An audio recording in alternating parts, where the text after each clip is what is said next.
Shabbat Shalom and Chag Sameach.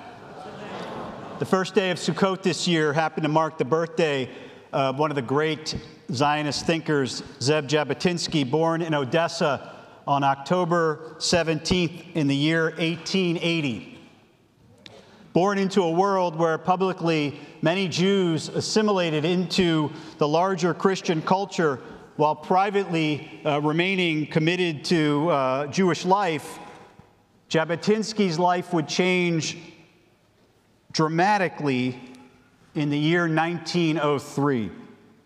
He was, as many Jews were, profoundly shaken by the pogrom in Kishinev that year, especially reading Chaim Nachman Bialik's poem, The City of Slaughter. The poem not only brought this pogrom and others to the attention of the world, but also described, not completely fairly, but it's a long story of why Bialik reported the events in Kishinev the way he did, described the ways in which Jews were weak and passive during the attacks, watching silently as men and women were attacked and brutalized. Bialik writes, "In that dark corner and beneath the cask, crouch husbands, bridegrooms, brothers, peering down the cracks, hiding behind poles in the room, did absolutely nothing." Jabotinsky would join the Zionist organization. He would resign. He would eventually lead a group called the Revisionist Zionists, a group that rejected the gradual approach of Zionism embraced by mainstream labor Zionists in terms of how you would go about acquiring land, building settlements. Now, in a classroom setting, this would be a several-week course to describe this story. But for now, let's just say that the revisionist Zionists differed from the mainstream labor Zionists not in what they wanted. Both wanted a Jewish state, a homeland for the Jews. They differed in how they would achieve that goal. The revisionists favored force if necessary, and they felt the labor Zionists were far too optimistic about the Arabs living in Israel ever accepting the Jewish dream of returning to our ancestral homeland. Through the creation of a youth movement named Beitar, Jabotinsky went further than simply calling for the establishment of a Jewish state. He reimagined the self-perception of the Jew, rejecting that kind of Jewish victimhood that he read about in Bialik's poem. Jews, for Jabotinsky, would no longer live as spectators, watching casually or passively at their humiliation and destruction. The characteristics of this new Jew would be based on the notion of the Hebrew word hadar.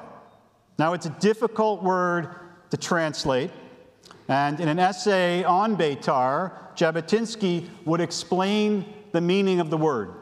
And I quote, "Hadar is a Hebrew word which hardly is at all translatable into another language. It combines various conceptions such as outward beauty, respect, self-esteem, politeness, faithfulness. The only suitable translation into the language of real life must be the Beitari, the member, the person who's a member of Beitar, in his dealings, actions, thought, and speech. We Jews," he continues, "are the most aristocratic people in the world. Jews have 70 generations of men in the past, and forgive his gendered language, men who could read and write, men who studied and discussed God, history, ideas of justice, human problems, and the future. In this sense," he says, "every Jew is a prince. And the bitterest of all jokes that the diaspora played upon us, that the Jews are generally considered as hailing from God knows where." For Jabotinsky, hadar was more than just a concept of physical beauty or aesthetic grace. It was the embodiment of dignity, of pride, of honor, of self-respect, of the refusal to live as victims, but rather as a people who stand tall with moral clarity and with purpose. He believed that the Jewish people, downtrodden by century after century of exile, needed to reclaim their sense of inner and outer beauty by asserting their strength and their rightful place in the world. This would be the remedy to the humiliation the Jews had suffered.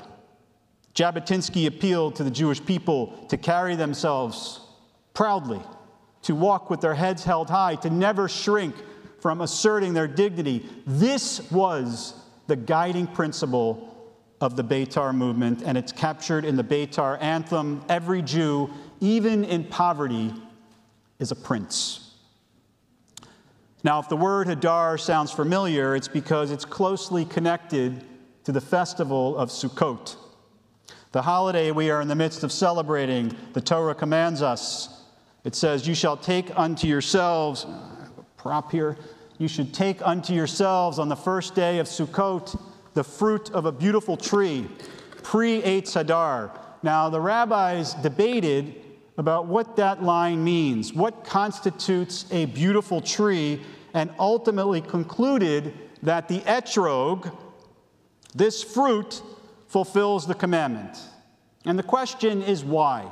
What is it about the Etrog that makes it the perfect symbol of this word Hadar, which you might want to translate as beautiful? I don't find much beautiful aesthetically in the Etrog, right? It's bumpy, right? It's misshaped. It doesn't taste so good if you've ever bitten into an Etrog. It certainly is not the most beautiful of fruits. But there is something unique about the Etrog. The Talmud explains that the word Hadar can be translated by breaking it up as the dar, dwelling, right? Meaning that which dwells. A reference to the Etrog's, the tree's unique quality of bearing fruit through the entire year. Unlike most fruits, which are seasonal and come and go with the passing of weather, the Etrog grows, it blossoms, and persists in all conditions, in heat and cold and storm and calm. It endures through the cycle of time, through the cycle of the seasons. The Etrog becomes a symbol of Hadar because it represents the indomitable power of life, the determination to endure, and the affirmation that life can thrive in all conditions. This is true beauty, the rabbis want to make the case, and we as well. True beauty in the Jewish tradition, the ability to withstand the storms of history, to remain dignified, to rise above and draw strength from adversity. For Jabotinsky, this idea of Hadar, beauty through strength, resilience, and fortitude, becomes the central vision for the Jewish future. It's not just talking about building a Jewish state, Jabotinsky. It was about creating a Jewish people who would stand tall, proud, and beautiful in the full sense of the world. Jabotinsky's call for this new Jew would resonate deeply with one of his greatest disciples. And in my opinion, I'm happy to debate this with anybody. I have an ongoing debate with my son about this. One of the most important figures in all of Jewish history, Menachem Begin, whose life became a living example of the enduring beauty, the dignity, and resilience that this concept of Hadar represents. Even in the most challenging of circumstances, I'm going to give you two examples. One moment was Begin's staunch opposition to the reparations agreement with Germany. After the Shoah, after the Holocaust, Germany offered to pay reparations to Israel to compensate for the unimaginable suffering inflicted upon the Jewish people. Now, many leaders at the time saw this as a pragmatic solution to a big financial solution to the struggling nature of the state of Israel at the time. Begin could simply not accept it.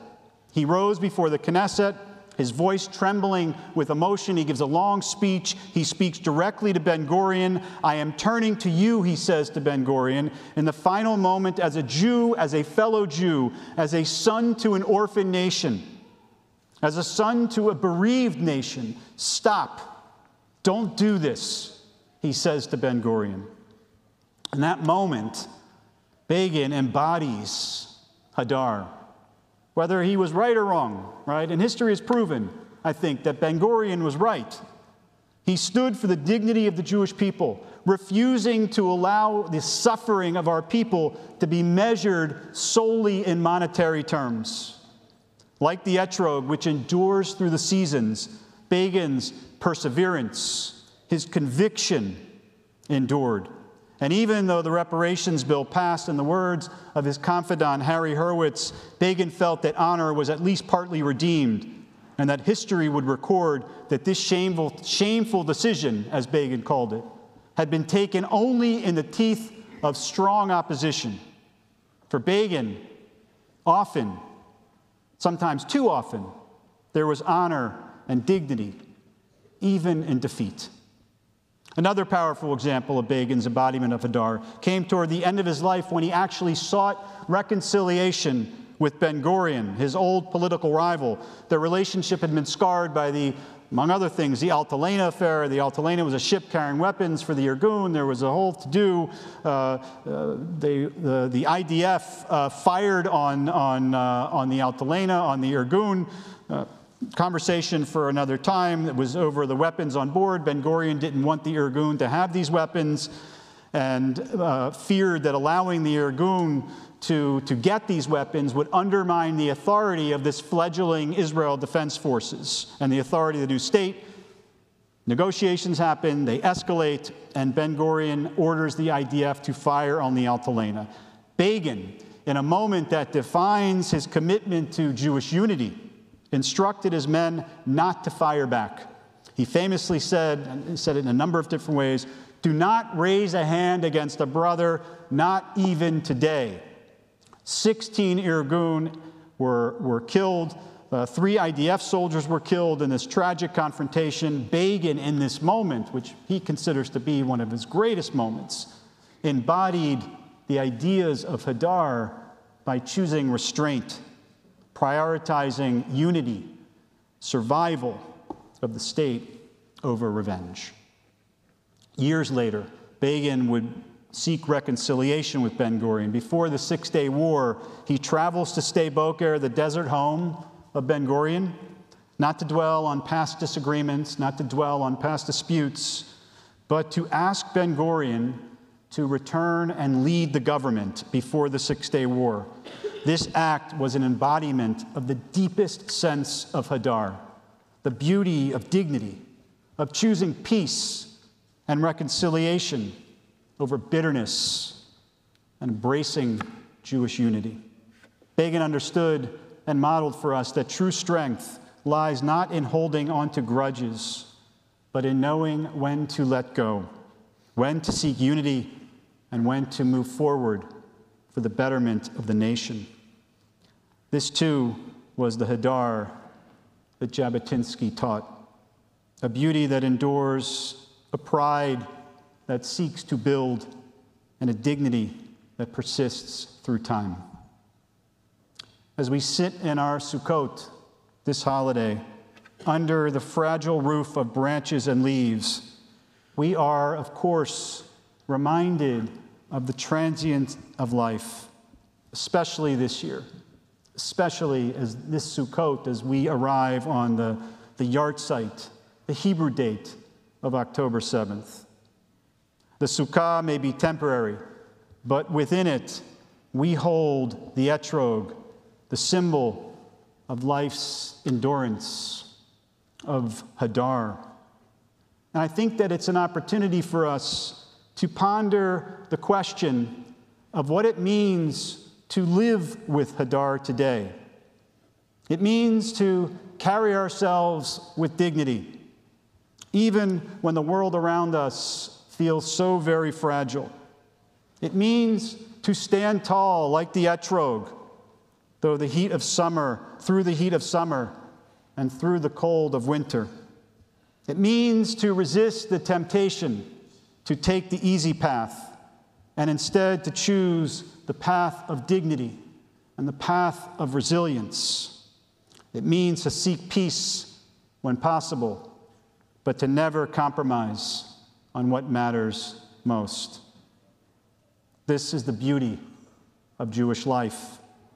It's the beauty of endurance, of resilience, of standing firm in the face of adversity.